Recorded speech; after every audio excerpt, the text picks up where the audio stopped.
महाविकास आघाडीत 15 जागांवर मतभेद, अनेक जागांची अदलाबदली होण्याची शक्यता। काँग्रेसकडून मात्र जागा वाटप अंतिम झाल्याची माहिती। रत्नागिरी सिंधुदुर्ग मतदारसंघावर आमचा हक्क, वैयक्तिक दावा नाही पक्षाचा दावा। केंद्रीय मंत्री नारायण राणेंचं वक्तव्य, तर रामदास कदमांकडूनही रत्नागिरी मतदारसंघावर दावा। मावळ लोकसभेच्या जागेवर राष्ट्रवादी आमदार सुनील शेळकेंकडून दावा। मावळमधून राष्ट्रवादीचा उमेदवार लाखांच्या मताधिक्याने विजयी होईल, शेळकेंनी व्यक्त केला विश्वास। एकटे लढलो तर 6 लोकसभेच्या जागा जिंकू, प्रकाश आंबेडकरांनी व्यक्त केला विश्वास। प्रकाश आंबेडकरांच्या विधानावर हायकमांड निर्णय घेईल, विजय वडट्टीवारांचं वक्तव्य। समृद्धी महामार्गाचं काम निकृष्ट दर्जाचं, समृद्धी महामार्गामध्ये भ्रष्टाचार झाला, निकृष्ट काम करून लाखो रुपये खिशात टाकले, विजय वडट्टीवारांचा आरोप। भाजपची केंद्रीय निवडणूक समितीची 6 मार्चला पुन्हा बैठक, अवघ्या 6 दिवसांनी दुसऱ्या बैठकीचं भाजपकडून आयोजन। बैठकीला उपमुख्यमंत्री फडणवीस उपस्थित राहण्याची शक्यता।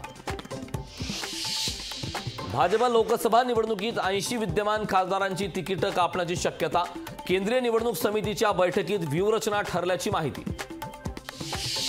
बारामतीतील मॉडेल राज्याचं विकासाचं मॉडेल आहे। रोजगार मेळाव्यातून 25,000 तरुणांना रोजगार मिळणार, मुख्यमंत्री एकनाथ शिंदेंची बारामती महारोजगार मेळाव्यातून माहिती। राजकारणात काम करणारे आम्ही कंत्राटी कामगार, दर 5 वर्षांनी आम्हाला कंत्राट रिन्यू करावं लागतं, काम केलं नाही तर जनता घरी बसवते, रोजगार महामेळाव्यातून फडणवीसांची टोलेबाजी। पुण्यात अंमली पदार्थ विरोधी पथकांची धडक कारवाई, अंमली पदार्थ विरोधी पथकाकडून 43 किलो एमडी ड्रग्ज जप्त।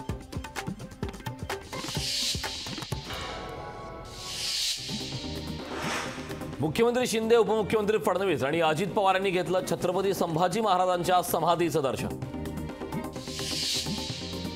बीडमध्ये मनोज जरांगेंच्या बॅनरवर पोलीस प्रशासनाकडून कारवाई, मराठा आंदोलकांकडून घोषणाबाजी करत कारवाईचा निषेध।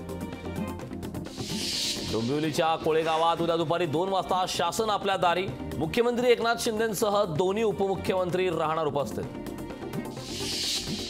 जामनगर विमानतळाला 10 दिवसांसाठी आंतरराष्ट्रीय दर्जा, अनंत अंबानी आणि राधिका मर्चंटच्या प्री वेडिंग सोहळ्यासाठी विमानतळाला आंतरराष्ट्रीय दर्जा। नितीन गडकरींनी पाठवली खरगे, जयराम रमेश यांना नोटीस, संभ्रम पसरवणारा व्हिडिओ शेअर केल्याने नोटीस, 24 तासाच्या आत व्हिडिओ काढून टाकण्याचे आणि 3 दिवसात लेखी माफी मागण्याची नोटीसात मागणी। राहुल गांधींची भारत जोडो न्याय यात्रा 16 तारखेला ठाणे शहरात, जांभळी नाक्यावर होणार राहुल गांधींची सभा। काँग्रेस नेते बाळासाहेब थोरातांकडून सभास्थळाची पाहणी। सुनेत्रा पवारांचे पुन्हा भावी खासदार म्हणून बॅनर, कात्रज चौकात आरपीआय गटाकडून लावण्यात आले बॅनर, घड्याळ तेच वेळ नवीन म्हणत नवीन खासदार असा बॅनरवर उल्लेख। उद्धव ठाकरेंची जनसंवाद यात्रा 4 मार्च रोजी रायगडमध्ये, सोमवारी उरणच्या द्रोणागिरी नांदेडमध्ये होणार उद्धव ठाकरेंची सभा। भाजप खासदार गौतम गंभीरचा राजकारणापासून दूर राहण्याचा निर्णय, मी लोकसभा निवडणूक लढवणार नाही, गौतम गंभीरची ट्विट करून माहिती। बेस्टच्या पासमध्ये झालेली वाढ अन्यायकारक आहे, त्याला स्थगिती द्या, ॲडव्होकेट आशिष शेलार आणि वर्षा गायकवाडांची विधानसभेत मागणी। 10वी परीक्षेत 8 गैरप्रकारांची नोंद, लातूर जळगाव परीक्षा केंद्रावर बाहेरून कॉपी पुरवण्याचा प्रकार, पुणे नाशिक विभागात 2, नागपूरमध्ये 3 तर लातूर विभागात 1 गैरप्रकाराची नोंद। रस्त्यांच्या कामासाठी पालिकेची नवीन नियमावली, उपयोगिता वाहनांसाठी रस्ते पुन्हा खोदले जाऊ नये म्हणून खबरदारी, आयुक्त इक्बाल सिंह चहल यांनी दिली नव्या धोरणाला मंजुरी। मिठी नदीच्या रुंदीकरणाआड येणारी 672 बांधकामे निष्कासित, पूर्व विभागाच्या या कारवाईमुळे मिठी नदी सुधारणा प्रकल्पाला येणार वेग।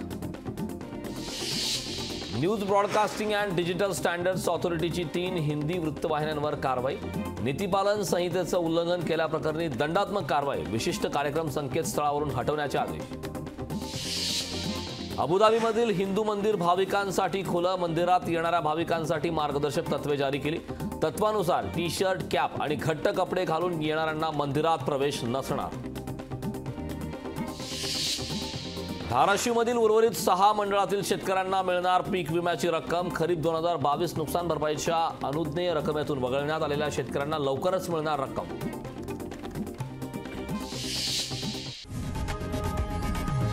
लोकशाही मराठी, ऐका, पहा, जागरूक रहा।